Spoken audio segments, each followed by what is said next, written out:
আসসালামু আলাইকুম সবাইকে তানিয়াজ কিচেন স্টোরিতে আবারও স্বাগতম জানাচ্ছি আজকের নতুন রেসিপি দেখার জন্য।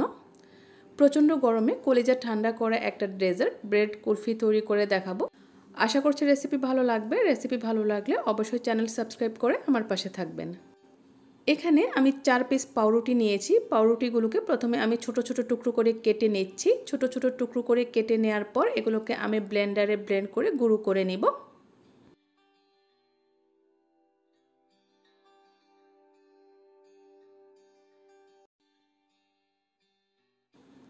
অন্যদিকে একটা প্যানে এখানে আমি 3 কাপ পরিমাণ ফুল ক্রিম লিকুইড দুধ নিয়েছি। দুধটাকে কিছুটা গরম করে নিয়ে এর মধ্যে দিয়ে দিচ্ছি হাফ কাপ পরিমাণ চিনি। তারপর এর মধ্যে দিয়ে দিচ্ছি সামান্য একটু স্যাফরন। নেড়েচেড়ে ভালো করে মিশিয়ে দুধটাকে বলক তুলে নেব। আর যখনই দুধটা ফুটে উঠবে তখন এর মধ্যে আস্তে আস্তে আমি যে পাউরুটিগুলো গুঁড়ো করে রেখেছিলাম সেগুলো অল্প অল্প করে মিশিয়ে নিব।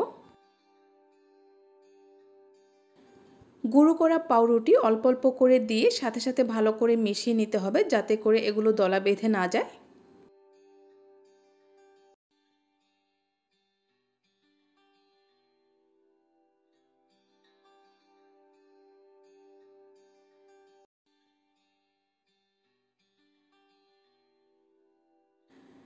সবগুলো পাউরুটির গুঁড়ো মিশিয়ে নেওয়ার পর যখন মিশ্রণটা কিছুটা থকথকে হয়ে যাবে তখন এটা আমি চুলা থেকে নামিয়ে নিব। তারপর সাথে সাথে একটা মোল্ডে আমি ঢেলে নিচ্ছি। চাইলে যে কোনো ধরনের বাটিতেও এটা সেট করতে পারেন, তাছাড়া যে কোনো কুলফি মোল্ডে বা আইসক্রিমের মোল্ডেও দিতে পারেন।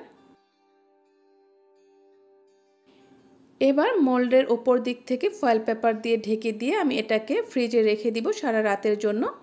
মিনিমাম 7-8 ঘন্টা তো রাখতেই হবে। 7-8 ঘন্টা পর এটাকে আমি ফ্রিজ থেকে নামিয়ে নিয়েছি। এবার সাইড থেকে এভাবে একটু ছাড়িয়ে নিয়ে এটাকে আমি মোল্ড আউট করে নিব। এটা কিন্তু বরফের মতো শক্ত হবে না, এটা কিছুটা সফট থাকবে, যার কারণে এটা খেতে অনেক বেশি ভালো লাগে। উপর থেকে কিছু পেস্তা বাদাম কুচি দিয়ে ডেকোরেশন করে আমি স্লাইস করে কেটে নিচ্ছি।